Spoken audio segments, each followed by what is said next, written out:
Donc aujourd'hui, on a 1 heure pour partager autour de l'intégration Xqual et Xstudio. Donc on va se faire ça de manière collaborative avec Eric, voilà. C'est plus un partage sur l'intégration qu'on a réalisée. Donc du coup, je vais laisser Eric te présenter. Je pense que déjà quelques personnes le connaissent, mais voilà, ça peut toujours être sympa en introduction. Alors, très vite, hein, donc mon nom, c'est Eric Valdo. Je suis le fondateur de la société Xqual, qui édite un logiciel de test management qui s'appelle Xstudio. Mm. Et voilà, une société qui existe depuis 12-13 ans, quoi. Mm. Ouais, voilà. Donc, bah, moi, je suis le cofondateur Serverless Testing. Il y a aussi Benoît Dumont qui vous voyez dans le meeting. Il y a Benoît Sivel, mais qui n'est pas encore arrivé ou qui sera peut-être pas là aujourd'hui, on verra. Donc voilà, donc on a collaboré ensemble aujourd'hui. On vous présente le résultat du travail qui fait aussi partie de la trajectoire de Cerberus d'accélérer sur la partie intégration pour apporter plus de valeur sur toute la chaîne d'automatisation de tests. Donc voilà, vous pouvez toujours retrouver les replays des anciens meet-up et pas que les meet-up, il y a des tutoriels, etc. sur YouTube où il y a le nom de la chaîne Cerberus Testing directement. Donc aujourd'hui, on va faire ça en 3 parties. Donc moi, je vais un peu partager, puis on va commenter aussi avec Eric le pourquoi de l'intégration, qu'est-ce que ça permet de faire, qu'est-ce que ça permet de résoudre, etc. et comment ça marche dans les grandes lignes. Et du coup, après, Eric introduira plus directement Xqual et Xstudio, du coup. Et puis à la fin, on fera la démo de l'intégration complète pour voir quel type de use case ça permet de résoudre. Puis après, le moment d'échange là-dessus. N'hésitez pas sur les questions, si vous avez peur d'oublier ou pas de problème, vous les mettre dans le chat. On les prendra à la fin de l'événement. Donc, sur Xqual et Cerberus Testing, en fait, on essaye de faire collaborer deux mondes qui collaborent pas très bien par défaut.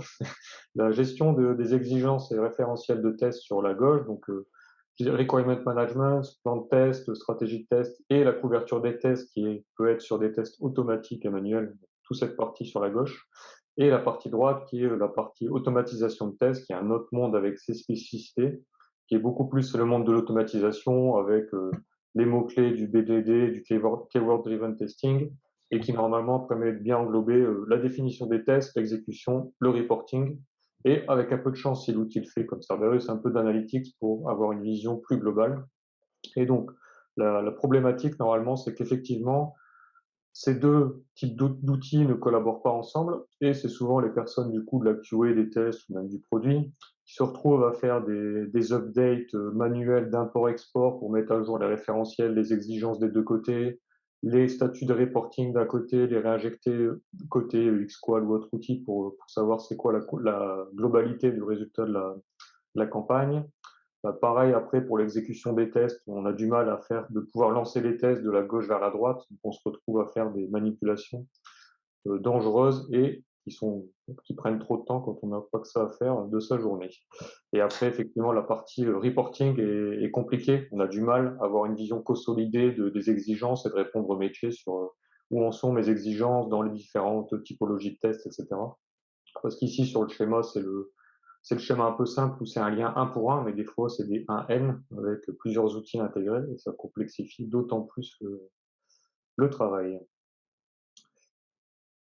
Donc du coup, ce qu'on a travaillé dans le cadre de l'intégration Xstudio avec Cerberus, donc en fait, c'est permettre aux utilisateurs, laisser le choix de gérer le référentiel dans Xqual ou Cerberus, donc on ne ferme pas le choix.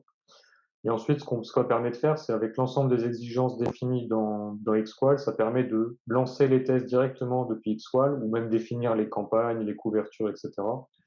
Directement depuis Xqual. Et donc Xqual, comme Cerberus, permet de les lancer, on va dire, à la main depuis l'interface ou bien d'avoir des mécanismes de scheduling ou de lancement automatique. Et ensuite, la partie reporting est disponible dans les deux outils. Donc, si vous préférez avoir une vue plus dans l'automatisation, les tests, etc., vous avez toujours les reportings individuels de tests ou de campagnes disponibles dans Cerberus. Mais dans Xqual, vous avez la vue consolidée des exigences qui est disponible ensuite et l'ensemble des campagnes que vous avez pu tourner sur les tests. Donc, comment ça marche dans les grandes lignes? Après, on vous montrera dans le détail. Donc, il y a un très petit paramétrage à faire dans Xqual pour dire c'est quoi l'instance Cerberus qu'il faut utiliser. Donc, il y a l'URL et quelques types d'informations, les clés de sécurité, etc. Ensuite, le lien entre Xqual et Cerberus se fait principalement au niveau de l'ID du test case. Donc, on vous montrera ça aussi. Et c'est ce qui permet de faire le lien entre les deux, et par la suite de pouvoir, par exemple, lancer des tests depuis Xqual ou définir des campagnes qui sont ensuite exécutées automatiquement dans Cerberus et où les données sont directement envoyées à Xqual. Et donc, vous avez à la fin les reporting disponibles dans les deux côtés, voilà, sans mettre la complexité d'automatisation de tests dans Xqual et sans mettre la complexité des exigences, etc. dans Xqual. Ça permet d'utiliser chaque outil là où il est bon. Et donc c'est ça qu'on va vous montrer en live dans l'intégration. Voilà, j'avais mis une petite phrase avant. Moi, je mets quand même une petite coupe à Eric pour, pour l'intégration, voilà, parce que ça a été, voilà, on a mis deux semaines, mais c'était le temps de se parler parce que c'est des emails, c'est pas efficace. Mais bon, Eric a fait l'intégration en quelques heures, donc ça montre que le produit, je pense, est quand même bien architecturé pour, pour mettre ça en place rapidement dans Xcode. Donc ça c'est bien. Donc on a, voilà, aujourd'hui il y a une première intégration qui est disponible sur ce qu'on a partagé. Il y a d'autres choses qu'on est en train de regarder pour améliorer ça, qu'on pourrait aussi échanger. Ça fera peut-être partie de vos questions. C'est la synchronisation un peu plus complète des référentiels de test des deux côtés. Intégré dans Cerberus aujourd'hui, il y a un niveau de détail plus fin que dans Xqual, mais on pourrait aussi l'intégrer dans Xqual directement. Et il y a aussi, par exemple, des spécificités sur l'aspect reporting, qui est la partie screenshot, qui pourrait aussi être intégrée dans Xqual. Voilà. On va passer à la partie plus concrète. Mais voilà, donc je vais laisser Eric donc présenter Xqual et Xstudio. Et puis on vous montrera aussi la partie Cerberus Testing et Xstudio. Ce que je voudrais juste montrer avant qu'Eric prenne la main, c'est les tests qu'on a définis dans notre dans la campagne. Donc, je vais juste partager le bon browser. Tac. Comme ça évitera à Eric de refaire tout le. Hop. Voilà, donc ici, vous devez voir les tests qui sont avec Xqual ici. Donc, voilà. Donc, du coup, on va principalement, de tête, c'est bien cela qu'on va regarder. Donc, du coup, vous verrez il y a bien les folders qui ont été rangés. Donc, c'est les parties requirement exigences qu'on retrouvera chez Eric. Et donc, du coup, le fameux test case ID qui est utilisé comme clé entre les deux outils. Ici, on a choisi d'utiliser ça. Ça aurait pu être des ID. Là, c'est complètement libre à vous de choisir comme vous voulez. Et toutes les autres données restent celles que vous connaissez dans Cerberus avec les statuts, etc., les environnements. Et pas de changement à ce niveau-là. Donc voilà. Et donc après, on retrouvera nos fameuses campagnes qu'on a exécutées avec Eric. Et donc, on retrouve bien toutes les campagnes ici. Et je vais laisser Eric présenter Xstudio et puis l'intégration. Tac. Voilà, là, tu devrais pouvoir prendre la main, Eric, normalement. Ok. Alors, voilà. Donc, en théorie, vous devriez voir Ouais, c'est bon. On voit Xstudio, ouais. l'instance Xstudio. Alors peut-être avant, pour bien comprendre un petit peu comment l'interfaçage, l'intégration se fait, je vais peut-être passer 5-10 minutes pour expliquer brièvement, en 5-10 minutes, les fonctionnalités d'Xstudio, hein. Présenter un petit peu Xstudio pour que vous voyez dans quel cadre tout ça s'intègre. Alors déjà, présenter Xstudio, bon, en fait, il y a un produit en fait, qui s'appelle Xstudio, mais qui fournit deux types d'interfaces. On a un Xstudio, l'ancienne version du Xstudio qui est une version Fat Client, en fait, qui est une version Java. Et puis là, ce que je vais vous montrer, en fait, c'est l'interface purement web qu'on a commencé à faire il y a 3 ans. Juste pour spécifier aussi, en fait, c'est un outil qui peut s'utiliser soit en mode SaaS, soit en mode installé directement chez vous, qui est fourni en plusieurs langues, qui fournit une REST API aussi, comme tous ces outils-là en général. 2 SDK qui permettent de s'interfacer avec des launchers. Donc, le launcher, c'est exactement ce qu'on va montrer aujourd'hui, hein. C'est comment on interface un système de test management avec des systèmes d'automation. Donc nous, c'est ce qu'on appelle des launchers. Le petit driver qui fait l'interfaçage, on appelle ça un launcher. Donc on a un SDK pour le launcher, et un SDK pour le trigger si quelqu'un veut vraiment customiser les événements d'utilisation d'outils. Plusieurs connecteurs qui permettent de s'interfacer avec des systèmes externes type Jira, Mantis, Boxzilla, Track, etc.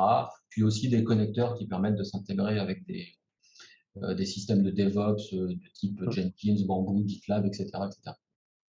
Alors, pour montrer un petit peu ce que fait l'outil vraiment très brièvement, vous allez retrouver dans cet outil 5 modules essentiels. On peut en avoir 6 si on intègre des spécifications, mais globalement, on va retrouver 5 modules essentiels. Le premier module que vous voyez sur votre gauche ici, qui est le module, nous on appelle ça SUT, c'est les releases, en fait, c'est les produits que vous manipulez dans votre vie de tous les jours. Le deuxième module qui va être utilisé par les analystes business, où on va intégrer toutes les exigences ou les user stories sur les produits.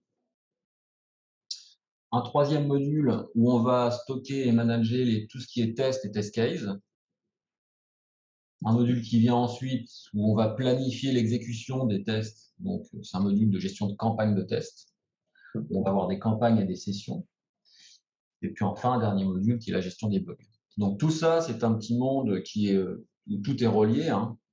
C'est-à-dire que les SUT sont couverts par des exigences. Les exigences sont couvertes par des tests.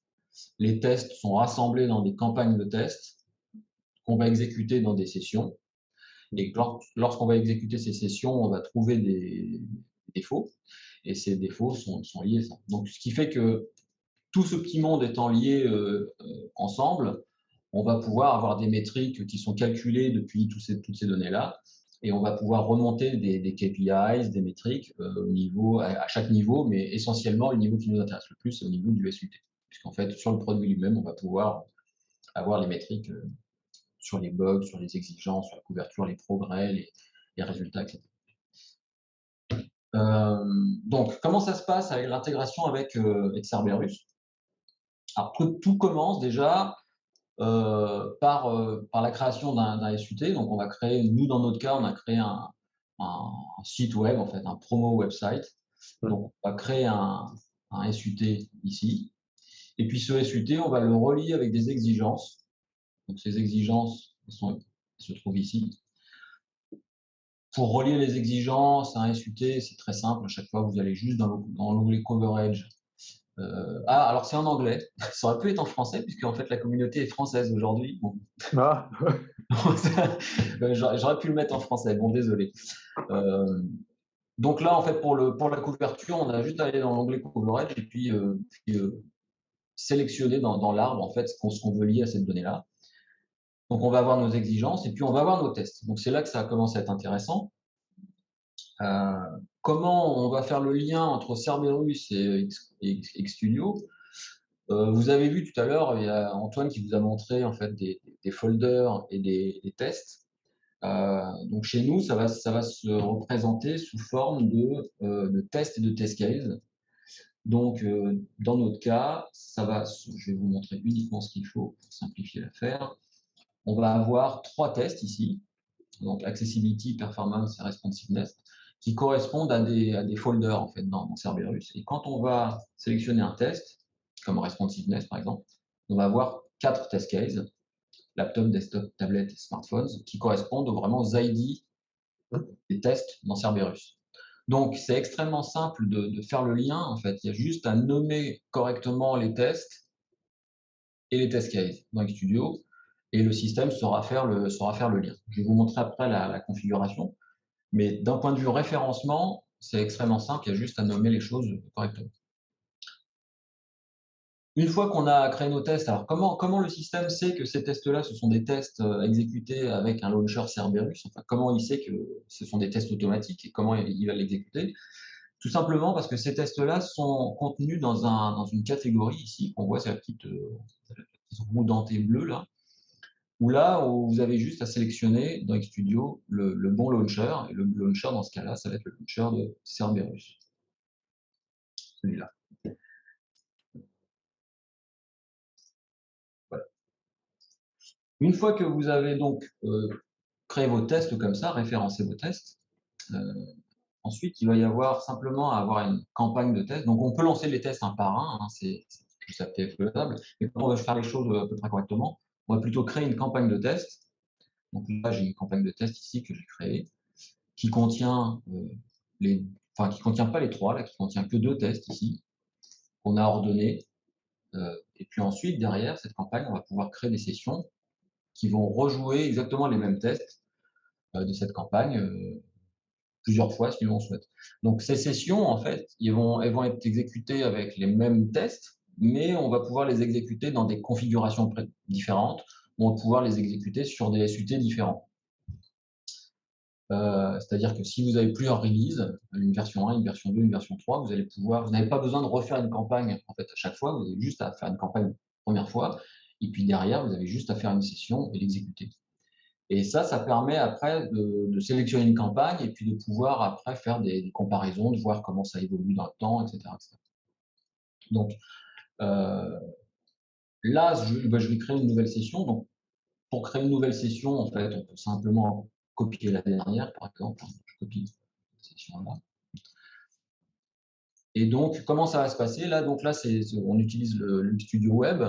J'ai un agent qui tourne, qui est capable d'exécuter ces tests. Je vais vous montrer peut-être la configuration d'abord, comment ça fonctionne. Donc une configuration qu'on va faire une seule fois, évidemment, on ne va pas la refaire à tous les coups. Mais la première configuration qu'on a fait, la seule d'ailleurs, c'est une configuration où on fournit l'URL pour se connecter au serveur Cerberus, une clé d'API qui permet de s'authentifier. Et puis derrière, il y a trois paramètres de configuration, un paramètre pays, environnement et le robot qu'on veut utiliser. Donc là, j'ai un agent qui tourne sur une machine dédiée. Donc on peut lancer avec des Docker si on veut. Et derrière, on a juste à lancer la session. Donc cette session-là, que je lance à l'instant, quand on lance une session, vous avez peut-être vu, il y avait un petit overlay sur la session ici qui était transparent, enfin qui était blanc, qui disait que la session était idle, elle n'était pas encore lancée. Dès qu'on arme une session, ça va passer en bleu. Et ensuite, on va attendre que l'agent prenne en charge cette action d'exécuter la session. Et du coup, quand l'agent va commencer à travailler, on va voir que, c'est curieux ça par contre, on va voir que la session va commencer à démarrer ici. Quand les tests sont en train d'être exécutés sur Cerberus, on va avoir les résultats qui vont apparaître au fur et à mesure directement sur la session elle-même dans l'onglet des résultats. Si je vais sur Preview, je vais voir ici. Ces tests-là, là, on en a 6 qui vont s'exécuter. Les 6 tests prennent environ, je crois, entre 10 et 15 secondes chacun. Donc, ça va mettre un petit peu de temps pour s'exécuter. Quand les tests vont s'exécuter et qu'on va voir les résultats, alors comment le launcher fonctionne? Il lance les tests les uns après les autres. C'est-à-dire qu'il va commencer par lancer ce premier test ici et il va lancer le deuxième ici plus tard. Dès qu'il a un résultat sur un premier test, il va commencer à mettre à jour les résultats sur les test cases qu'on a ici. Donc là, par exemple, le premier test, c'est terminé. Donc, on a vu qu'on va avoir un test ici qui est vert. Donc, c'est-à-dire que les 4 test cases sont en succès. Si on regarde le détail d'un test case qui s'est exécuté sur Cerberus, comme disait Antoine tout à l'heure, en fait, on va améliorer, on va rajouter le plus de détails qu'on peut récupérer de la REST API de chez Cerberus. Pour l'instant, on a des résultats assez simples avec quelques données d'information sur comment se sont exécutés tous ces tests. À l'avenir, on va améliorer un petit peu ça pour avoir plus de détails sur chacune des étapes qui ont été exécutées sur ces test cases, y compris par exemple dans les attachments, on pourra avoir des screenshots ou des choses comme ça qui sont liées à l'exécution d'un test case en particulier. Donc là, la session s'est terminée. On a nos tests qui ont retourné des résultats qu'on peut voir en allant sur les détails ici. Donc, qu'est-ce que ça va nous donner à la sortie? Puisque bon, ça, c'est une exécution normale. Donc, ça, vous avez déjà les résultats aussi dans Cerberus. Là, ce que ça va nous permettre d'avoir en plus, c'est que bon, vous allez avoir un certain nombre de statistiques normales qui nous montrent un petit peu l'exécution sur des test cases et qu'est-ce que ça représente d'un point de vue sur le produit lui-même, qu'est-ce qu'on a couvert par cette session. On va voir les résultats détaillés, etc., forcément. Mais on va pouvoir avoir aussi des choses un petit peu plus intéressantes au niveau de la campagne elle-même, où on va pouvoir voir un petit peu les progressions en termes de résultats entre plusieurs dates. On va pouvoir avoir une sorte d'historique aussi qui vont montrer comment les choses ont évolué en termes de résultats. On va avoir aussi, si on veut voir une progression, mais par test, on va pouvoir voir dans le temps toutes les sessions qu'on a exécutées sur cette campagne avec les résultats associés sur chacun des tests. Donc, on va voir que, par exemple, le test 26, ici, responsiveness, il a commencé à ne pas être exécutable, puis il a eu un résultat plutôt mitigé, puis ensuite, c'était des succès francs. Là, c'était des échecs, et puis qui sont devenus des états un peu middle stage, on va dire, parce qu'en fait, il n'y a pas que du succès, il y a des choses qui ne sont pas exécutées, par exemple. Puis on peut avoir du reporting en termes de requirements, donc là, ça devient un peu plus intéressant d'un point de vue business, puisque là, on va avoir sur le produit qu'on a testé toutes les exigences ou les user stories qui sont liées à ce produit, et puis sur chacune de ces user stories, on va avoir les détails des exécutions de tests qui couvrent chacune de ces user stories. Et d'un point de vue plus encore global, donc là, je peux remonter puis avoir des sortes de résultats aussi au niveau des exigences, de la même façon. Mais si je vais encore plus loin et puis que je remonte directement au niveau du produit, donc si je prends mon produit ici, je vais avoir un métrique de progrès. Bon, là, je n'ai pas beaucoup de données, mais si j'avais beaucoup de données, j'aurais un métrique de progrès sur le produit lui-même, donc qui inclurait en fait tous les tests qui couvrent des exigences qui couvrent ce produit-ci. Et puis encore, là, je vais avoir les systèmes d'historique en fait, qui vont me remonter ça, les requirements aussi.